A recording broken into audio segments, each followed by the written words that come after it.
आज दो अहम मौज़ूआत हैं जिन पे हम चाहते थे कि अवाम को एतमाद में लिया जाए और कौमी अहमियत के हामिल दोनों मामलात के ऊपर तफसील से गुफ्तगू की जाए ताकि किसी किस्म का कोई इबहम ना रहे। एक तो सबसे पहले आज कौम के लिए अच्छी ख़बर ये है कि वज़ीर आज़म की आज चाइना के एक बहुत बड़े ग्रुप रूई ग्रुप के चेयरमैन से मुलाकात हुई और उस मुलाकात के नतीजे में एक मेमोरेंडम ऑफ अंडरस्टैंडिंग जो एक मफाहमती याददाश्त होती है वो जो है वो अमल में आई और जो MOU साइन किया गया है गवर्नमेंट ऑफ पाकिस्तान और रूई ग्रुप के दरमियान, उसके तहत रूई ग्रुप जो पहले ही एक Sahiwal coal power project CPEC के तहत बहुत अच्छे तरीके से उसको मुकम्मल कर चुका, 21 माह के रिकॉर्ड टाइम के अंदर वो मनसूबा मुकम्मल किया गया, पाया तकमील तक पहुंचाया गया। तो अब ये रूई ग्रुप जो है वो पाकिस्तान के अंदर टेक्सटाइल पार्क्स जो है वो कायम करने जा रहा है और ये टेक्सटाइल पार्क्स जो रूई ग्रुप कायम करेगा ये सिंध में और पंजाब के अंदर कायम किए जाएंगे। और जो आज MOU साइन हुआ है प्राइम मिनिस्टर ऑफ पाकिस्तान की मौजूदगी में और उनकी रूई ग्रुप के चेयरमैन से मुलाकात हुई, चीन का ये बड़ा ग्रुप ये जो टेक्सटाइल पार्क्स यहाँ पे कायम करेगा इसमें 100 से ज़ायद चीनी कंपनियों को दावत देगा कि वो आके अपने टेक्सटाइल यूनिट्स यहाँ पे लगाएं और पाकिस्तान की टेक्सटाइल और गारमेंट्स की जो एक्सपोर्ट्स हैं उनको बढ़ाया जाएगा। पहले ही मरहले में $2 अरब की इन्वेस्टमेंट की जाएगी और दूसरे मरहले में $5 अरब की इन्वेस्टमेंट की जाएगी। तो मजमूई तौर पे ये $7 अरब की इन्वेस्टमेंट है जो रूई ग्रुप की तरफ से की जाएगी और ये टेक्सटाइल पार्क्स कायम किए जाएंगे। यहाँ पे होलसेल सेंटर्स का भी क़याम जो है वो अमल में लाया जाएगा। और रूई ग्रुप वही ग्रुप है जिसने बहुत एफिशिएंटली 21 माह की रिकॉर्ड मुद्दत में साहिवाल कोल पावर प्रोजेक्ट जो है वो मुकम्मल किया CPEC के तहत। तो आज जो ये MOU साइन हुआ है ये बहुत बड़ी कामयाबी है और इससे मकामी तौर पे 3 से 5 लाख अफराद को जो है वो रोज़गार के मौके फराहम किए जाएंगे और इंशाअल्लाह ताला पाकिस्तान की एक्सपोर्ट्स को बढ़ावा मिलेगा, उसमें एक इजाफा देखने में आएगा। पहले ही आपको पता है कि 14% हमारी एक्सपोर्ट्स बढ़ी हैं, करंट अकाउंट डेफिसिट कम हुआ है, रिकॉर्ड रेमिटेंसेज आई हैं।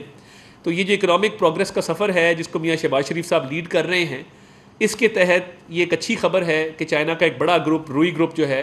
वो टेक्सटाइल पार्क्स कायम करने जा रहा है और इन टेक्सटाइल पार्क्स के तहत अरबों डॉलर की $2 अरब पहले मरहले में, $5 अरब दूसरे मरहले में वो इन्वेस्टमेंट की जाएगी और पाकिस्तान को इंशाल्लाह ताला टेक्सटाइल का हब बनाया जाएगा और पूरी दुनिया में पाकिस्तान की टेक्सटाइल प्रोडक्ट्स को एक्सपोर्ट किया जाएगा। और इसमें मज़ीद तावन बढ़ाने के हवाले से भी बात हुई है। तो इन मामलात को अपने मंतकी अंजाम तक पहुँचाया जा रहा है। ये एक कौम के लिए खुशखबरी थी। मैं अब जो अगला मौजू है प्रैक्टिस एंड प्रोसीजर्स एक्ट का जो ऑर्डिनेंस जारी किया गया है उस तरफ आपकी तवज्जो मबजूल करवाना चाहूँगा। प्रैक्टिस एंड प्रोसीजर्स एक्ट में ये मुनासिब समझा गया कि तरमीम की जाए और काबीना ने भी उसकी मंजूरी दी और सदर पाकिस्तान वो ऑर्डिनेंस जो है वो प्रोमलगेट कर चुके हैं, दस्तखत कर चुके हैं। उस ऑर्डिनेंस के तहत 184(3) के तहत जो केसेस आएंगे ये तहरीरी तौर पर बताना होगा कि वो पब्लिक इम्पोर्टेंस का केस क्यों है। एक बाकायदा ऑर्डर जारी किया जाएगा कि अगर 184(3) के तहत कोई केस टेकअप किया गया है तो उसमें क्या ऐसी बात है कि वो अवामी अहमियत का हामिल केस है और वो क्यों ह्यूमन राइट्स या पब्लिक इम्पोर्टेंस उसमें इन्वॉल्व है। दूसरा राइट जो इस ऑर्डिनेंस के तहत दिया गया है वो राइट ये है कि 184(3) का जो भी ऑर्डर सुप्रीम कोर्ट पास करेगी किसी भी केस में उसके ख़िलाफ़ अपील का हक़ जो है वो दिया गया है। तीसरी बात ये जो कि बहुत ज़रूरी थी कि हर केस की जो प्रोसीडिंग होगी जज साहिबान जो भी बात करेंगे केस के दौरान उसका ट्रांसक्रिप्ट तहरीर किया जाएगा। एक बाकायदा जो बात की जाएगी उसको तहरीरी तौर पे प्रोड्यूस किया जाएगा और उसकी तहरीर जो है वो पब्लिक को दस्तयाब होगी, अवाम को दस्तयाब होगी कि किसी भी केस के दौरान कोई भी बात की गई है किसी भी जज साहब की तरफ से। इससे जो अदालती प्रोसेस है, केसेस की समाअत का प्रोसेस है, उसमें मज़ीद शफाफियत आएगी और एक ट्रांसपेरेंसी का एलिमेंट आएगा और लोग बाकायदा देख सकेंगे कि केस के दौरान क्या रिमार्क्स पास किए गए। तो बाकायदा एक ट्रांसक्रिप्ट बनाया जाएगा, तहरीरी तौर पे जो भी अल्फाज अदा होंगे उनकी तहरीर बनाई जाएगी और अवाम को वो तहरीर दस्तयाब की जाएगी। तो हम ये समझते थे कि ये अदालती प्रोसेस को मज़ीद ट्रांसपेरेंट बनाने के लिए ये ज़रूरी है। तरमीम के पैकेज में भी अवाम को सहूलत देने के हवाले से बात की गई थी कि अब जो केस पहले आएगा वो पहले समाअत के लिए मुकर्रर होगा, फर्स्ट इन फर्स्ट आउट। जो बाद में केस आएगा ये नहीं हो सकेगा कि कतार तोड़ के एक बाद में आने वाला केस पहले समाअत के लिए मुकर्रर कर दिया जाए।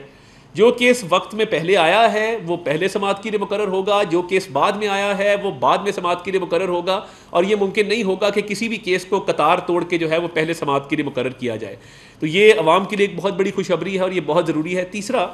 जो सुप्रीम कोर्ट के चीफ जस्टिस के सरबराही में एक कमेटी बनाई गई थी प्रैक्टिस एंड प्रोसीजर्स एक्ट के तहत, जिसमें यह तय किया गया था कि चीफ जस्टिस उसको हेड करेंगे और उनके साथ सीनियर प्यूनी जज और थर्ड सीनियर मोस्ट जज उसमें मौजूद होंगे, और ये कमेटी केसेस को समाअत के लिए मुकर्रर करेगी। उसमें तब्दीली की गई है और चीफ जस्टिस इसकी सरबराही करेंगे, सीनियर प्यूनी जज इसके मेंबर होंगे, और जो तीसरे रुकन है इस कमेटी के वो चीफ जस्टिस सुप्रीम कोर्ट के जजेस में से किसी एक को वक्तन फ़वक्तन जो है वो शामिल कर दिया करेंगे। इसकी वजह यह है कि अक्सर तीसरे मेंबर की अदम दस्तयाबी होती थी, प्रिंसिपल सीट पे मौजूद नहीं होते थे,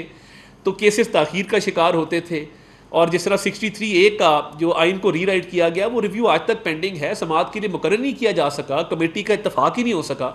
तो वो अहम एक कौमी नौयत का मामला है, उस पर एक पंजाब गवर्नमेंट टॉपल कर दी गई। तो 63A के रिव्यू के हवाले से कोई ना कोई फैसला आ जाना चाहिए था। वो आइन की बालादस्ती के लिए ज़रूरी है, पार्लियामान की बालादस्ती के लिए ज़रूरी है, वो मुल्क में इंसाफ के निज़ाम को इंश्योर करने के लिए ज़रूरी है कि वो ज़रूर जो है उस पर कोई ओपिनियन आ जाता, कोई फैसला आ जाता। वो रिव्यू आज तक मुकर्रर ही नहीं हुआ समाअत के लिए। तो ये कमेटी की कॉम्पोजिशन में ये चेंज किया गया है कि चीफ जस्टिस, सीनियर मोस्ट जो सेकंड नंबर पे जज हैं सुप्रीम कोर्ट के वो, और तीसरे जज साहब जो हैं सुप्रीम कोर्ट के वो चीफ जस्टिस उनको उस कमेटी के अंदर जो है वो मदऊ किया करेंगे। और इससे ये होगा कि ट्रांसपेरेंसी भी बढ़ेगी, और ये तमाम जो रिफॉर्म्स और अमेंडमेंट्स की गई हैं ये अवाम के मफाद को मद्देनज़र रखते हुए की गई हैं, greater interest of the public में की गई हैं, और अदालती प्रोसेस को मज़ीद शफाफ बनाने के लिए की गई हैं। तो हम समझते हैं कि बहुत अहम संग मील है कि सदर पाकिस्तान ने ये ऑर्डिनेंस जो है इसको प्रोमलगेट कर दिया है, काबीना ने इसकी मंजूरी दी थी, और इससे एक आम पाकिस्तानी की ज़िंदगी में बेहतरी आएगी, और जुडिशल प्रोसेस में जो केसेस की पेंडेंसी है उसमें बेहतरी आएगी, और हमारी जुडिशरी का भी जो रैंक है दुनिया में वो बेहतर होगा, जो कि अभी बहुत एक लो लेवल के ऊपर है। तो हम ये समझते हैं कि ये तमाम चीज़ें पाकिस्तानी कौम के लिए और जुडिशल प्रोसेस के लिए बहुत ज़रूरी थी, जिनको प्रोमलगेट किया गया है। बहुत शुक्रिया।